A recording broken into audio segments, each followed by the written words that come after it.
وہ افریت ہر مہینے کی آخری تاریخ کو روشنیوں اور شمعوں کے جلووں میں سمندر کی طرف سے نمودار ہوتا تھا، اور لوگ سمندر کے کنارے بنے بت خانہ میں ایک دو شیزہ کو بناؤ سنگار کر کے رکھ دیتے۔ وہ افریت رات اس بت خانے میں گزارتا اور صبح وہ لڑکی مردہ پائی جاتی اور لوگ اس کی لاش کو جلاتے۔ افریت کے لیے دو شیزہ کا انتخاب بذریعہ قرعہ اندازی ہوتا تھا۔ اس بار قرعہ اندازی میں ایک بیوہ بڑھیا کی بیٹی کا نام نکل آیا۔ اس پر رو رو کر بڑھیا نڈال ہو چکی تھی۔ گاؤں کے لوگ بھی بڑھیا کے گھر جمع تھے۔ دور سے آئے اس مسافر نے بھی بڑھیا کے گھر کا رخ کیا۔ اس کے استفسار پر اسے سب کچھ بتایا گیا کہ افریت کے مظالم کتنے بڑھ گئے ہیں۔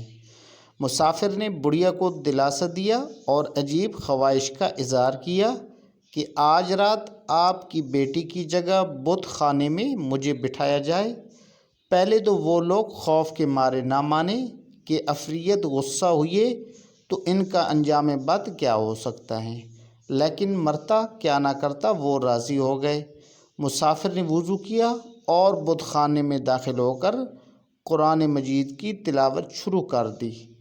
افریت آیا اور کبھی واپس نہ آنے کے لیے چلا گیا۔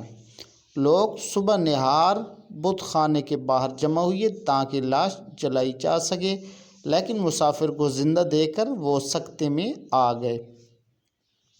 یہ مسافر مشہور مسلم داعی، مبلغ اور سیاح ابو البرکات بربری تھے۔ ابو برکات کی آمد اور افریت سے دو دو ہاتھ ہونے کی خبر جنگل میں آگ کی طرح پھیل گئی۔ بادشاہ نے شیخ کو شاہی اعزاز کے ساتھ اپنے دربار میں بلایا۔ شیخ ابو برکات نے بادشاہ کو اسلام کی دعوت دی۔ بادشاہ نے اسلام قبول کیا اور صرف 2 ماہ کے اندر پورے ملک کے سب لوگ بدھ مت سے تائب ہو کر مسلمان ہو چکے تھے۔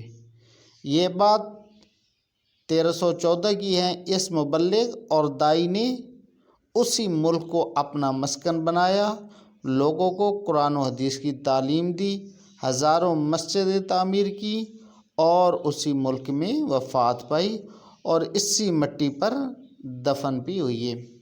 کہنے کو ابو البرکات بربری ایک شخص لیکن تنہا ایک امت کا کام کر گئے۔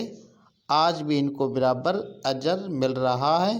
اللہ پاک ان کے درجات مزید بلند فرمائے، آمین ثم آمین۔